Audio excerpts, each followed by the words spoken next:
JMM supremo Shibu Soren आज अपना 77वां जन्मदिन मना रहे हैं। इस मौके पर कार्यकर्ताओं का उनके घर पर पहुंचने का सिलसिला लगातार जारी है।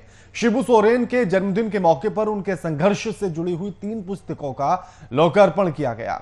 अनुज कुमार सिन्हा ने इन तीनों ही किताबों को लिखा है।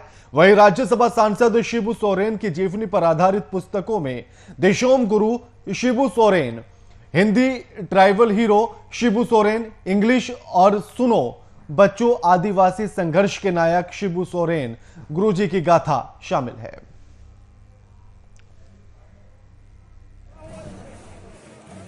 पार्टी सुप्रीमो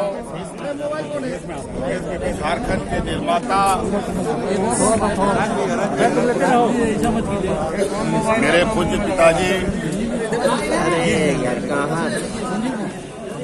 आदरणीय देशोम गुरु शिबू सोरेन जी का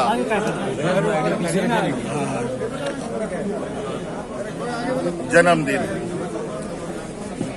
और हर साल की भांति इस साल भी उनको बधाई देने के लिए कार्यकर्ता, विधायक सभी लोग लगातार सुबह से आ रहे हैं। इस खबर पर हमारे साथ हमारे संवाददाता कुमार कामेश फोन लाइन पर जुड़ गए हैं। कामेश, शिबू सोरेन पर किताबें लिखी गई, 3 किताबें लिखी गई, आज उनका जन्मदिन है। किस तरह का आज प्रोग्राम आयोजित किया गया इन किताबों के विमोचन को लेकर? देखिए कि आज शिबू सोरेन का जो इतिहास रहा है वो आज, हालांकि आज उनका 77वां जन्मदिन है और जन्म दिवस के अवसर पे 2 पुस्तकों का विमोचन होना है। इन 2 पुस्तकों के विमोचन में शिबू सोरेन की जो इतिहास रहा है, जो उनका कार्यकाल रहा है, पिछले अखंड बिहार में जिस तरह की उनकी गतिविधियां रही है और झारखंड अलग राज्य बनाने में उनकी जो गतिविधियां रही है, उन सारी चीजों को फोकस करते हुए इन दोनों किताबों को लिखा गया है और इस किताब का आज विमोचन माननीय मुख्यमंत्री के हाथों होना है। लेकिन जिस तरह से आज पूर्व मुख्यमंत्री शिबू सोरेन का जन्मदिवस मनाया गया, जन्मदिवस था, इस जन्मदिवस के अवसर पे जो झारखंड के पूरे सभी जिलों से हालांकि कार्यकर्ता शिबू सोरेन के आवास पे देखने को मिले और उस कार्यकर्ताओं में एक उत्साह था। जिस तरह से शिबू सोरेन का जन्म दिवस मनाया गया उसमें एक उत्साह देखने को मिला, क्योंकि लंबे समय के बाद इस तरह का आयोजन जो है शिबू सोरेन के आवास पे हुआ। लगभग इस पिछले सरकार में जिस तरह से रघुवर सरकार थी, उस तरह 5 साल का कार्यकाल तक उनका जन्मदिवस इतने धूमधाम से नहीं मनाया गया था।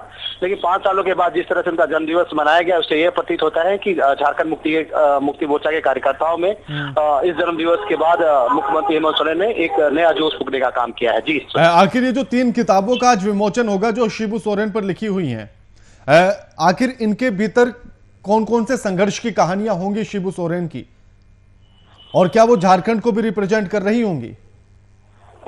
बिल्कुल के देखिए, जो किताबों का विमोचन हो रहा है वो उन किताबों में शिबू सोरेन के संघर्ष की कहानी है। शिबू सोरेन जो हालांकि बहुत ही गरीब परिवार से और झारखंड के बहुत ही सुदूरवर्ती इलाके से, खासकर जिसको जंगली इलाका बोला जाता है, वैसे इलाकों से आते थे और उन इलाकों में बहुत पिछड़ा इलाका था। खासकर जो आम जनता थी वो सूदखोरी और शराब के सेवन में ज्यादा करती थी और इनके खिलाफ इनकी जो लड़ाई थी, इसके साथ साथ जो पुरानी सूदखोर थे उनके खिलाफ इनकी लड़ाई थी और इनको लड़ाई को लेकर इनके पिता भी लगातार आंदोलन, शिबू सोरेन के पिता भी लगातार आंदोलन चलाते थे और उस आंदोलन से सीख लेते हुए शिबू सोरेन ने भी उस आंदोलन को एक नई दिशा दी और उस दिशा के कारण ही शिबू सोरेन की एक अलग पहचान झारखंड में बन पाई। ठीक है, शुक्रिया कामेश जी आपका हमारे साथ ये तमाम बातचीत करने के लिए।